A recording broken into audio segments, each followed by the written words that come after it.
السلام علیکم میرے پیارے پیارے ریڈرز، امید کرتی ہوں سب خیریت سے ہوں گے۔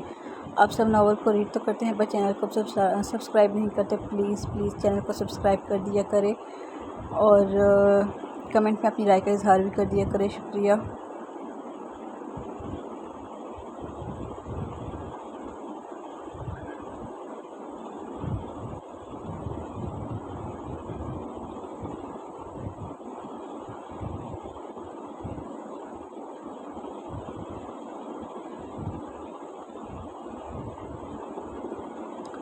وہ فریش ہو کر آ گئی واش روم سے۔ شاہو صوفے پر بیٹھا ہوا تھا، جوس کے 2 گلاس کانچ کی ٹیبل پر تھے۔ آؤ یار، شاہو کے کہنے پر وہ صوفے پر اس سے تھوڑے فاصلے پر بیٹھ گئی۔ شاہو نے جوس اس کی طرف بڑھایا، حیا پینے لگی۔ جوس پینے کے بعد شاہو نے اس کی کمر میں ہاتھ ڈال کر اس کو خود کے قریب کیا اور گود میں بٹھا لیا۔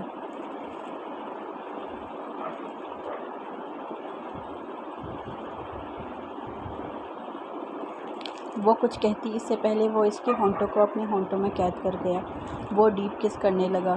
اکثر وہ دونوں کرتے رہتے تھے۔ شاہو نے اس کا دوپٹہ اتار کر سائڈ پر پھینک دیا اور اب وہ ہاتھوں سے اس کی ٹانگوں کے درمیان نازک حصے کو ٹٹول رہا تھا۔ کافی دیر بعد دونوں الگ ہوئے۔ شاہو نے اس کی قمیض کو اس کے تن سے الگ کرنا چاہا۔ اسی وقت اسے ہوش آیا اور وہ تھوڑا دور ہوئی شاہزیب سے۔ پلیز شاہو، یہ صحیح نہیں، مجھے ٹھیک نہیں لگ رہا۔ ہم غلط کر رہے ہیں، شادی کے بعد ٹھیک رہے گا یہ سب۔ وہ صوفے سے اٹھ گئی اور اپنا دوپٹہ اٹھانے کے لیے جھکی جو شاہو نے دوسری طرف صوفے کے پھینک دیا تھا، پر شاہو نے اس کا ہاتھ پکڑ لیا۔ وہ دوپٹہ اٹھا ہی نہ پائی تھی۔ ایک جھٹکا دے کر اسے خود پر گرا لیا اور وہ اس کے سینے سے لگ گئی۔ اس نے دوبارہ اٹھنا چاہا پر شاہو نے گرفت مضبوط کر کے اس کے اٹھنے کے سارے راستے بند کر دیے۔ پلیز شاہو، سمجھنے کی کوشش کرو، اس نے ہلکی آواز میں کہا۔ کیا سمجھوں حیا؟ سمجھنے کی تمہیں ضرورت ہے، مجھے نہیں۔ میں تمہیں بیوی سمجھتا ہوں، اس لیے سارے حق تم پر سمجھتا ہوں۔ ایک طرف عشق کا دعویٰ کرتی ہو اور کہتی ہو میرا سب تمہارا ہے، خود کو میرا ہونے کا کہتی ہو، اور دوسری طرف یہ بے اعتباری۔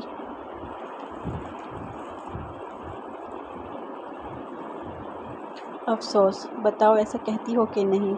وہ اسی کے کہے لفظوں سے اس پر وار کر کے اسے لاجواب کر رہا تھا۔ وہ مزاحمت کر رہی تھی پر ڈھیلی پڑ گئی اس کی باتوں سے اور کہا، ہاں کہا تھا تمہاری ہوں اور میرا سب تمہارا ہے، پر وہ اس کی بات کاٹ گیا اور کہا سب میرا ہے تو پھر تمہارا جسم بھی میرا ہے، تو پھر اپنی چیز سے کیا پردہ؟ اور میرا جسم تمہارا، سمجھی جان؟ عشق میں کیسا پردہ؟ وہ اسے خود پر گرے مخمور لہجے میں بولا تھا۔ وہ اس پر حاوی ہوتا جا رہا تھا۔ وہ چاہ کر بھی اسے روک نہیں پا رہی تھی۔ وہ اکثر ایسا کرتا رہتا تھا جب وہ اس سے ملتی تھی اکیلے میں، پر آج وہ ڈر رہی تھی احتیاط کی حدیں ٹوٹ نہ جائے۔ جذبوں پہ بند باندھنا بھی ضروری تھا۔ آج جذبات میں عجیب تلاطم برپا تھا جس کو روکنا حیا کو اپنے بس میں نہیں لگ رہا تھا، اسی لیے تھوڑا گھبرائی ہوئی تھی وہ۔ پر شاہو شادی کے بعد یہ سب کرے تو؟ حیا نے ہمت کر کے دھیمے لہجے میں اسے رکنے کے لیے کہا۔ جان، شادی بھی کر لیں گے، آج تک میں صرف باہر سے سب مزے لے رہا تھا، آج تو دیکھوں گا بھی، اور مجھے اپنی حیا پر بھروسہ ہے، وہ مجھے روکے گی بھی نہیں۔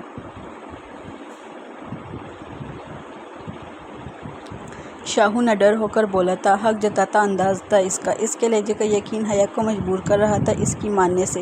اسی لمحے شاہو نے اس کی قمیض کندھے سے سرکا دی اور اس کی گود میں سمٹ رہی تھی۔ وہ اپنے ہونٹ اس کے کندھے پر رکھ گیا۔ آج شرم کے سب پردے گرا دو حیا، مجھے میرے عشق سے ملا دو میری جان۔ شاہو کے جذبے سے بھرپور لہجے پر وہ خود کو بے بسی کی انتہا پر محسوس کر رہی تھی حیا اس لمحے۔ ایک دم حیا نے اس کا ہاتھ پکڑا اور کھڑی ہو گئی اسی حالت میں۔ شاہو کھڑا ہوا اور حیا کے سائڈ سے گزر کر الماری کی طرف گیا۔ حیا حیرت سے اسے دیکھ رہی تھی۔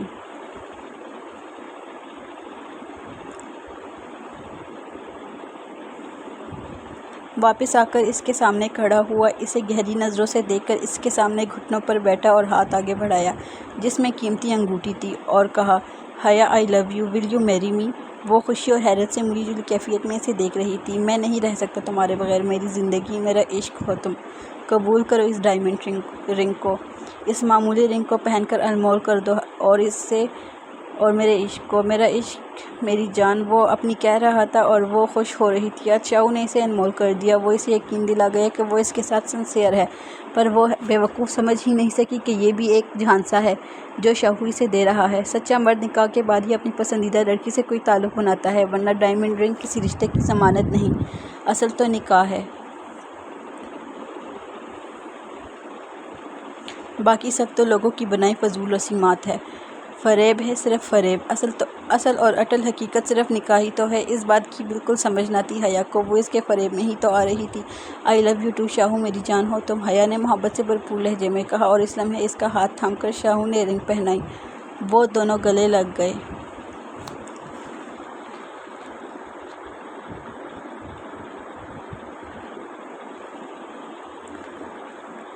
حیا اتنے میں ہی بے انتہا خوش ہو گئی تھی، اسے لگ رہا تھا آج ان کا رشتہ مکمل ہو رہا ہے۔ گاڑی سے اتر کر دونوں فارم ہاؤس پہنچے۔ شاہ صاحب سامنے کھڑے تھے، ایسا لگ رہا تھا جیسے بے صبری سے دونوں کا انتظار کر رہے ہوں۔ شاید ان کو یقین نہ تھا کہ شہریار اپنی بیوی کو منا کر یہاں تک لا سکتا ہے۔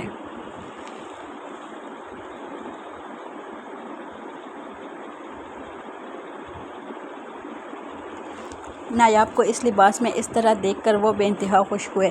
اس کا ملکاتی حسن دعوت کا نظارہ پیش کر رہا تھا۔ "ویلکم ملکہ حسن"، ان دونوں کے نزدیک آتے ہی نایاب کو ہگ کیا اور کہا شاہ صاحب نے۔ ان کی آنکھوں سے ہی ہوس ٹپک رہی تھی۔ پورا راستہ شہریار اسے سمجھاتا رہا تھا، اسی وجہ سے وہ خاموش رہی تھی۔ اسی کی خاموشی نے شاہ صاحب کو شے دی اور انہوں نے ہگ کے بعد اس کی کمر میں ہاتھ ڈالا اور خود سے جوڑ دیا۔ "آؤ اندر چل کر بات کرتے ہیں"، شاہ صاحب نے کہا۔ آج تو شاہ صاحب کی اکڑ ہی نرالی تھی۔ شاہ صاحب نایاب کی کمر سے آگے اس کے پیٹ پر ہاتھ پھیر رہے تھے۔ اس کی خوشبو شاہ صاحب کو معطر کر رہی تھی۔ نایاب اور شاہ صاحب ساتھ ایک صوفے پر بیٹھے تھے۔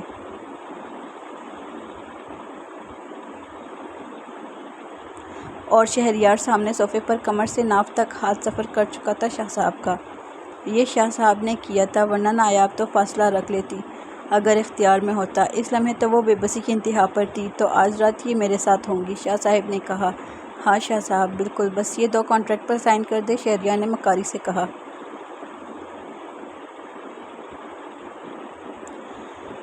وہ چونک گئے اس کی بات پر۔ "ہمارے بیچ تو ایک کانٹریکٹ کی ڈیل ہوئی تھی شہریار، پر 2 ہی کانٹریکٹ کی بنیاد پر نایاب مل سکتی ہے"۔ شہریار نے ان کی آنکھوں میں نایاب کا عکس دیکھ لیا تھا، اسی لیے اس نے قیمت بڑھا دی تھی۔ شاہ صاحب شہریار کی بات پر تلملا اٹھے۔ شاہ صاحب کو غصہ آیا۔ شاہ صاحب نے غصے سے نایاب کے پیٹ پر انگلیاں پیوست کر دیں۔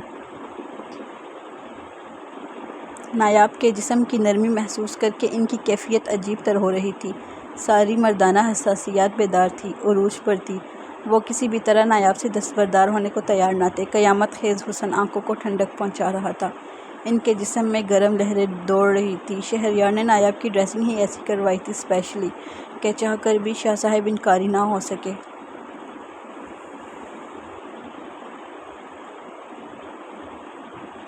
جیسا شہریار نے سوچا تھا وہی ہو رہا تھا۔ شاہ صاحب کی تلملاہٹ کو وہ خوب اچھی طرح سمجھ رہا تھا۔ شہریار ماہر کھلاڑی تھا، اس کا وار آج تک خالی نہیں گیا تھا، تو پھر آج کیسے جاتا؟ "ٹھیک ہے شاہ صاحب، پھر ہم چلتے ہیں۔ جب آپ کو مناسب لگے یہ ڈیل تو بلا لیجیے گا"۔ شہریار نے ہاتھ پکڑ کر اسے اٹھانا چاہا شاہ صاحب کے پہلو سے، اسی وقت شاہ صاحب نے اسے بٹھا لیا۔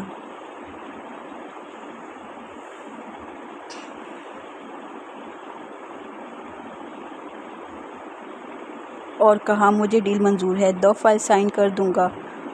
شہریار نے مسکراتے ہوئے دونوں فائلز ان کی طرف بڑھا دیں۔ شاہ صاحب کو بے انتہا غصہ بھی آ رہا تھا، وہ وہاں سے جانے بھی نہیں دینا چاہ رہے تھے نایاب کو۔ شاہ صاحب فائل رکھ کر نایاب کے ہونٹوں پر بے دردی سے اپنا لمس چھوڑنے لگے، شاید وہ اس طرح شہریار کے سامنے اپنا غصہ کم کر رہے تھے۔ نایاب اپنے شوہر کے چہرے کو دیکھ رہی تھی۔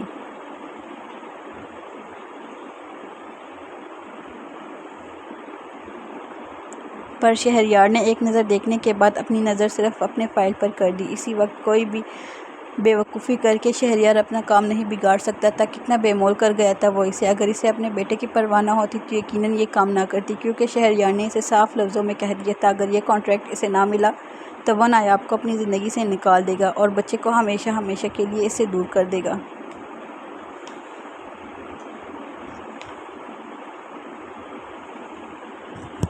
ایک بیوی نہ سہی، ایک ماں ہمیشہ مجبور ہو جاتی ہے۔ وہ بھی بے بس ہو گئی تھی شہریار کے آگے۔ وہ اس کی دکھتی رگ کو تامے ہوئے تھا۔ شاہ صاحب کے انداز میں بے دردی آ گئی تھی، جب کہ نایاب کی آنکھوں کے آگے اپنے معصوم ولی کا چہرہ گھوم رہا تھا، جو صرف 6 ماہ کا تھا، اور کوئی ماں اپنے معصوم بچے سے دوری برداشت نہیں کر سکتی تھی۔ نایاب کو چھوڑ کر اب شاہ صاحب نے فائل اٹھائی۔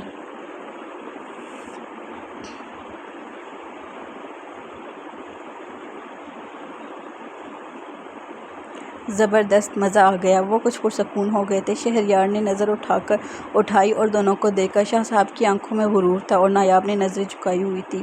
اس کے انداز میں بے بسی تھی۔ شاہ صاحب نے پین اٹھائی سائن کے لیے۔ اس وقت جانے کیا سوجی ان کو، انہوں نے ہاتھ روکا۔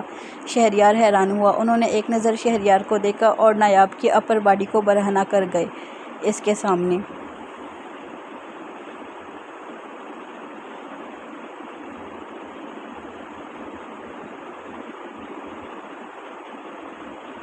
پر اس بےغیرت شخص کو پھر بھی غیرت نہ آئی اور نہ کوئی غصہ۔ شہریار اچھی طرح سمجھ رہا تھا کہ وہ اسے کیا باور کروانا چاہ رہے ہیں۔ وہ اپنی برتریت دکھا رہے تھے شہریار کو سچ کرنا چاہا انہوں نے، پر ان کو اندازہ ہو گیا وہ بلا کا بےغیرت انسان ہے۔ شاہ صاحب اچھی طرح سمجھ گئے جو ایک دفعہ بےغیرت ہو جائے تو پھر اس کی غیرت کب جاگا کرتی ہے بلا۔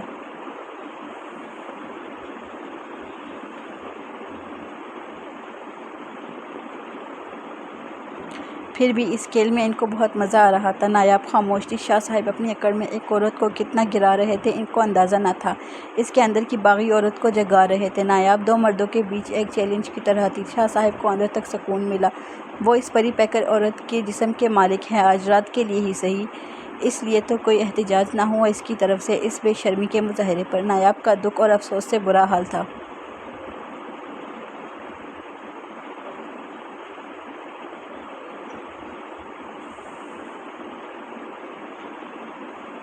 عشق کی سزا ایسی ہوگی وہ سوچ بھی نہیں سکتی تھی۔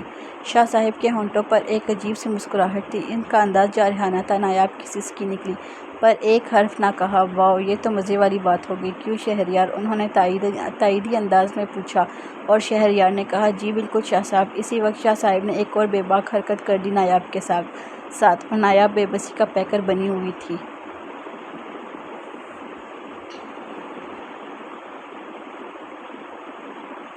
اس کی چپ پھر بھی نہ ٹوٹی اور شاہ صاحب نے کہا اب مجھے پورا یقین ہے میں کوئی گھاٹے کا سودا نہیں کرنے والا۔ ان کے لہجے میں غرور اور فخر تھا۔ اس لمحے وہ دل کھول کر ہنسے اور پین اٹھا کر کاغذوں پر سائن کرنے لگے۔ ہنوز ان کا ایک ہاتھ نایاب پر تھا جس سے مسلسل بے باک حرکتیں ہو رہی تھیں۔ وہ خوشی میں سرشار تھے۔ شاہ صاحب نے اس کی طرف فائل بڑھائی اور شہریار نے شکریہ کہنے کے ساتھ فائل تھام لی۔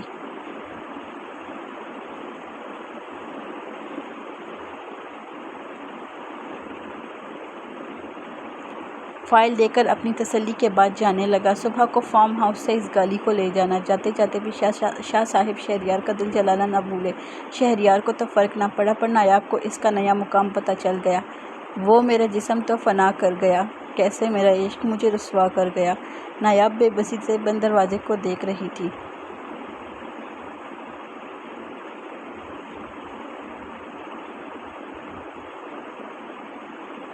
شاہ صاحب اس پر اپنی شدتیں لٹا رہے تھے، دانتوں سے اس کے ابھاروں کو کاٹ رہے تھے۔ وہ سسک اٹھی۔ ابھی تک دونوں صوفے پر تھے۔ اسی وقت دروازہ نوک ہوا۔ کون ہے؟ شاہ صاحب نے پوچھا۔ سر میں، ان کے پرسنل سیکرٹری حمزہ نے کہا۔ آ جاؤ حمزہ۔ نایاب نے جلدی سے پلو اٹھا کر خود کو چھپانا چاہا پر شاہ صاحب نے اسے گرا دیا۔ حمزہ مزے سے اندر آ گیا۔ نایاب کے اس نظارے کو دیکھنے لگا۔ شاید وہ عادی تھا ان سب کا، اس لیے ذرا نہ ہچکچایا۔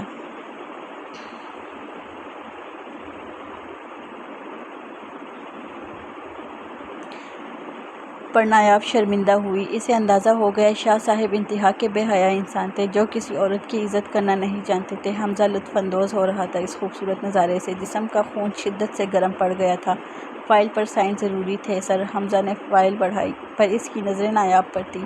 شاہ صاحب نے سائن کیا اور فائل اس کی طرف بڑھائی۔ تھینک یو سر، حمزہ نے کہا اور فائل پکڑی۔ ویسے کیسے لگی یہ؟ شاہ صاحب نے اسے خود پر گرائے پوچھا۔ ان کا ہاتھ ابھی تک نایاب کے بدن پر ہی تھا۔ حمزہ کی نظر وہی تھی۔ بہت خوبصورت مال ہے سر، حمزہ نے کہا۔ بہت خوبصورت لگا حمزہ کو یہ منظر۔ ہوس بھری نظروں سے دیکھ رہا تھا وہ اسے۔ تمہیں بھی موقع ملے گا حمزہ، شاہ صاحب نے غرور سے کہا۔ بہت شکریہ سر، حمزہ ہنستا ہوا چلا گیا۔ شاہ صاحب نے کہا جاؤ نائٹی پہن کے آؤ جو سامنے صوفے پر پڑی ہے۔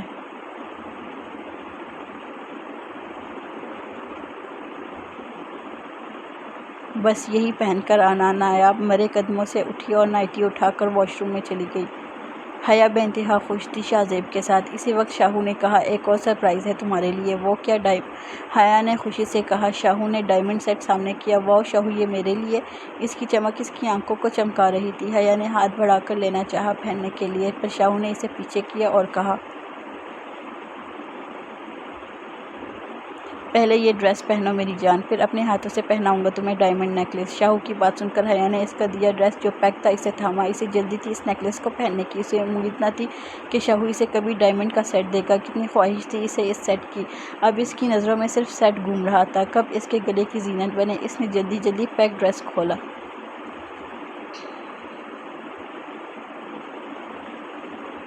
جو ایک خوبصورت سی ریڈ کلر کی نائٹی تھی جو نیٹ کی تھی۔ یہ تو نائٹی ہے، حیا نے کہا، پر اس کی نظر سیٹ پر ہی تھی۔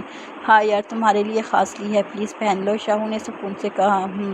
پہن کر آتی ہوں۔ حیا کو اس وقت صرف سیٹ ہی نظر آ رہا تھا اور کوئی چیز کا خیال نہ تھا۔ شاہو اس کی کیفیت اچھی طرح سمجھ رہا تھا۔ حیا خود سے کیے سارے وعدے بھول رہی تھی۔ وہ واش روم کی طرف بڑی، نائٹی لے کر پیچھے سے شاہو نے کہا۔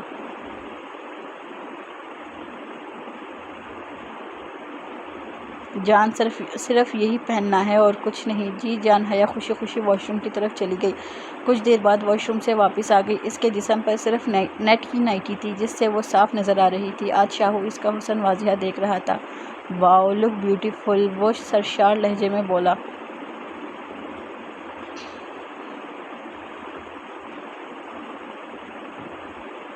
شاہو نے اسے باہوں میں اٹھا لیا اور اسے محبت سے گھما ڈالا۔ وہ بھی خوش تھی۔ اس لمحے اپنے عشق کو خوش کر کے اسے بیڈ پر لٹایا۔ شاہو نے حیا نے تھوڑی مزاحمت کرنا چاہی، پر اس کے موڈ اور جذبات اس کی ساری مزاحمت کو ناکام کرنے لگے تھے۔ وہ اس کے دونوں ہاتھ سر کے اوپر لے جا کر ایک ہاتھ سے پکڑ کر اس پر حاوی ہو چکا تھا۔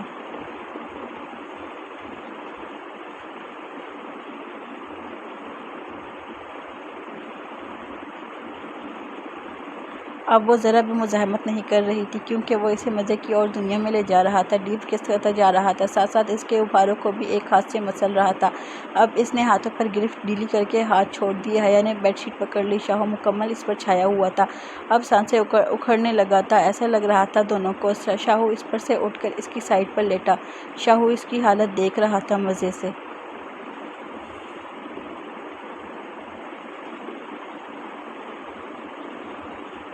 بس مجھے گھر جانا چاہیے، حیا نے کہا جلدی سے۔ اتنی جلدی کیا ہے جان، ابھی سیٹ پہنا دوں؟ وہ اس کا ہاتھ تھام کر شیشے کے سامنے لے گئے اور سیٹ سامنے کیا۔ حیا خوش ہوئی سیٹ دیکھ کر۔ شاہو نے سیٹ اٹھایا اور اس کے گلے کی طرف لے جا کر پہنایا۔ حیا نے اس سیٹ پر ہاتھ پھیرا۔ واؤ! شاہو نے اس کی نائٹی کے دونوں اسٹرپ پکڑے کندھے پر اور نیچے گرا دیے۔ وہ برہنہ کھڑی تھی شیشے کے سامنے۔ شاہو نے اسے اتنا موقع ہی نہیں دیا وہ اسے روک پاتی۔ دیکھ لو، اس سیٹ سے زیادہ میری جان خوبصورت ہے، شاہ نے ایک جذب کے عالم میں کہا اور حیا شرما گئی۔ وہ سیٹ دیکھ رہی تھی اور وہ یہ نظارہ دیکھ رہا تھا۔ میری جان، ابھی اجازت ہے نا؟ شاہو نے مان سے پوچھا اور حیا نے نظر جھکا لی۔ وہ بالکل ایسے ہی کھڑی تھی اس کے سامنے۔ آج وہ اس سے سارے شرم کے پردے گروانا چاہتا تھا۔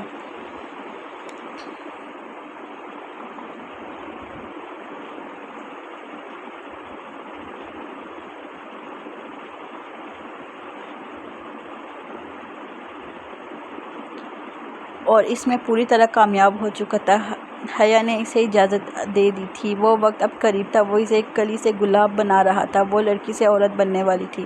نایاب بلیک نائٹی میں باہر آئی جس سے نایاب کا انگ انگ واضح نظر آ رہا تھا۔ شاہ صاحب نے دھوتی پہن لی تھی۔ پورن ویڈیو چل رہی تھی اسکرین پر۔ فحاشیت کی انتہا تھی اس ویڈیو میں۔ میرا خیال ہے تم سمجھ گئی ہوگی کہ میں کس طرح کا انجوائمنٹ چاہ رہا ہوں تم سے۔ وہ بیڈ سے ٹیک لگا کر ٹانگیں سیدھی کیے ہوئے لیٹے تھے۔ آؤ بیٹھو یہاں، انہوں نے اسے اشارہ کیا اپنی تھائیز پر۔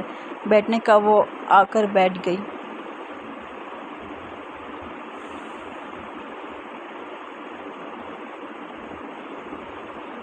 ان کے حکم کے مطابق اور شاہ صاحب بے دردی سے اس کے ہونٹوں پر جھکے تھے۔ نایاب کو اس کا جارحانہ انداز ناگوار گزر رہا تھا پر وہ اسے روک نہیں سکتی تھی۔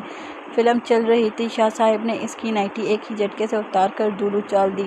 ان کی شکل دیکھنے لائق تھی۔ اس کا حسن دیکھ کر بس رال نہیں ٹپک رہی تھی، باقی حال بس یہی تھا۔